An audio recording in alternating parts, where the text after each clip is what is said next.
The next question we have is, does sending in the scholarship near the deadline last minute affect whether or not you get it? I would say as long as you have it within the deadline, you don't want to send it last minute to the point where it arrives on the cusp of being on the deadline, because then you may jeopardize your application. However, generally speaking, if you could get it done earlier, it's better for you. That way you don't have to think about it anymore. It's out of your hair and you can focus on the next application. However, in terms of timing, as long as you get it in there before the deadline, it shouldn't be an issue. And if it is, they often make it clear in the application itself. They'll say what certain time frame they're looking for, et cetera, et cetera. So in general, if you're in before the deadline and you've officially cleared that deadline, then you should be fine. Right.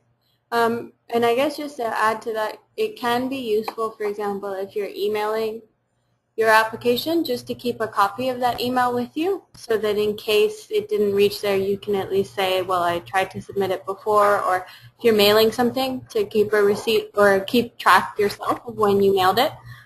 It's always good to give yourself some buffer time. So just in case it didn't go for some technical difficulty or for some mail that at least you have it in at the right time.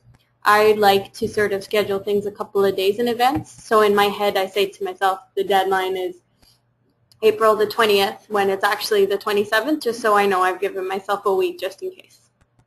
Yeah.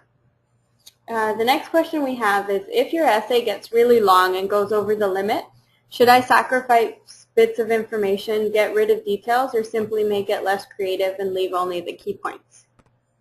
You know what? I'm going to talk about the importance of word count and how to edit down your essay appropriately, so I will definitely answer that question within the next few slides. The last question we have is, I think, a fairly specific scholarship question, which is, how would you answer this example of a scholarship essay question? Why do you deserve the scholarship? So those ones can be a little tough sometimes because, again, it feels a little awkward to talk about yourself in that way sometimes. So the direction I would take that in is, one, make sure you find out what they're looking for the specific scholarship. So what is this organization all about? What are the key criteria they're looking for? And then as you just shape your essay, you just want to talk about your key strengths and qualities that reflect what they're looking for. And then that's where in conclusion you can just kind of sum it up with saying that, I feel my strengths and qualities of XYZ have built me into a student leader who would be a great candidate for X scholarship type of thing. So they kind of ask that question sometimes because it's an easy route to go, but it feels like a hard question to answer. But in reality, you're still just building the same essay draft, talking about yourself. It's just a matter of adding in those more personal elements directly related to that application, so you make it clear that you're applicable for their award. Perfect. And we'll answer the rest of the questions at the end of the presentation.